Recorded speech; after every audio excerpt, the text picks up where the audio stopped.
let's look at section 11.4 and 11.5.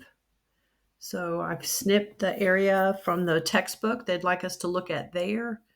So this is 11.4. So this is going to be the binomial probability. Let me go ahead and just write it on this page here. All right. All right, I think I can squeeze it in. It'll let me write. So the probability of X successes, you'll have that formula to look at. And it just says this. N choose, not R. N choose X. P to the X. Q to the N minus X. Okay? Where this is the probability of exactly X successes. So P is the probability of a success, Q is the probability of a failure, etc. So let's do one that's a fraction and one that's a decimal. All right, so on this one, we would say 10, choose 5, 7/10 to the 5th, and then 3/10 would be to the rest. Okay, so this one would come from taking 10 minus 5. This one would come from taking 1 minus 7/10. Okay. The P and the Q, these two things have to add up to be 1. Okay, they have to add up to be 1 whole. All right, and then you would just work that out on your calculator. I'm going to go ahead and do it so you can be checking that you're entering things correctly. And you should show me that step right there so that we can see that you understood what you were doing, even if you didn't get the correct answer. Okay, of course, it's multiple choice, so you can see it. All right, so you do 10 choose 5 times 7/10 raised to the 5th power times 3/10 raised to the 5th power. And that does not seem right. I'm going to double check how I entered it.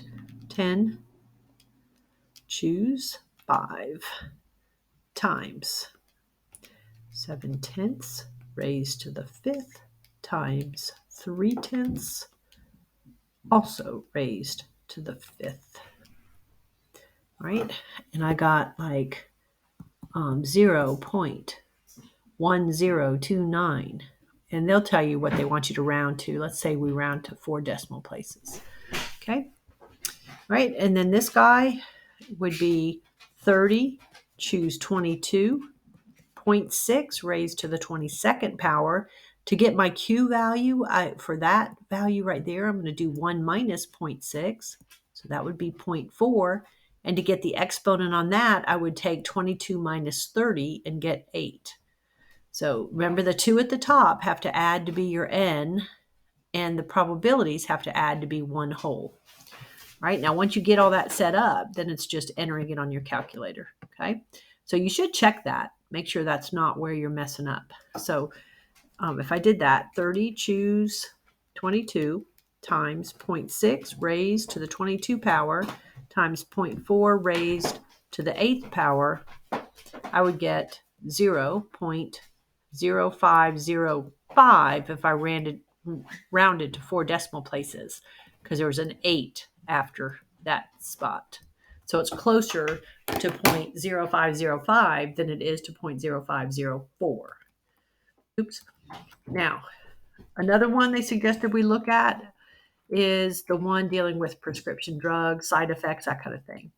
So up there it says that we know this prescription drug produces undesirable side effects in 35% of all patients who use it.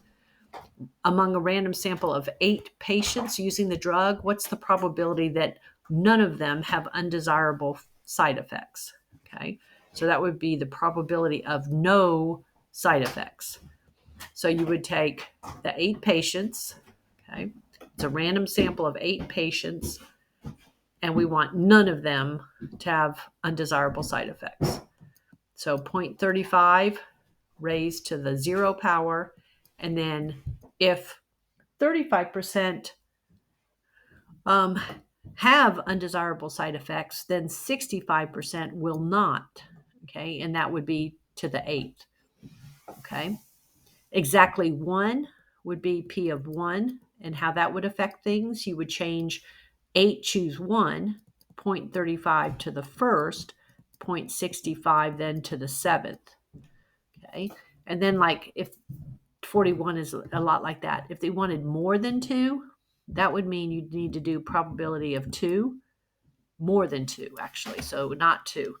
More than 2 would be probability of 3, 4, 5, right? All the way up to 8. Okay. So I would have to use that formula all those times.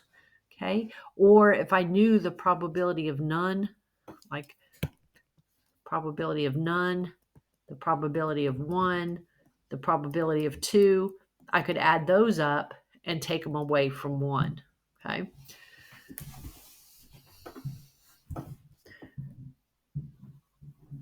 All right. And that was 11.4.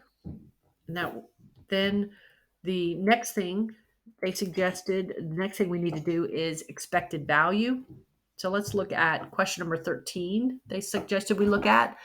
So suppose this is the probability distribution for the number of absences on any given day. We want the expected number of absences.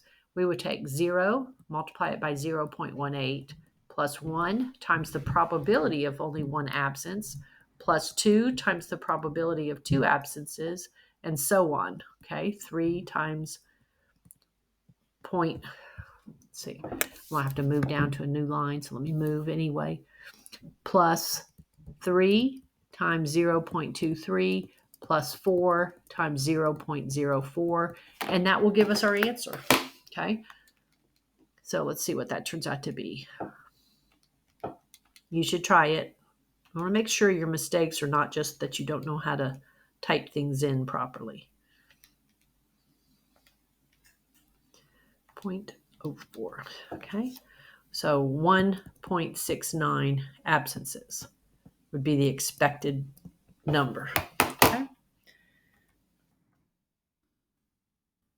All right. And then one more example they suggested we look at was one of those where, we did this, probably this very problem. So we got this person trying to decide which project to go with, and she's supposed to base her decision on expected values. And so what you would have to do is get the expected value for each project. So it'd be a matter of taking the profit or loss times the probability of that particular outcome. Possibility of 180,000, probability 60%, the possibility of $250,000 in profit, probability of 0.30. You would multiply all those out and then add, do all of that. Okay, and do the same for project B. So 20% chance of making nothing, a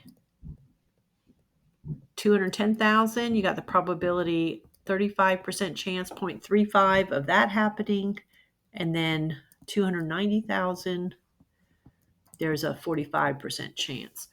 All right. Sometimes there's losses involved. None of these were negative, so they're not losses, but like if there had been a negative, you would want to include that. Or if they mentioned that it was a loss, you would not want to include that. So $40,000 with a 6.65 being the probability, and then 340,000 with 0.35. Okay. And then you would just work each of those out and then pick whichever one turns out to be highest. I'm not going to finish the rest of that, but that's how you would set it up. And then you would just get all of those and then just take the highest, the one with the highest expected value. Okay.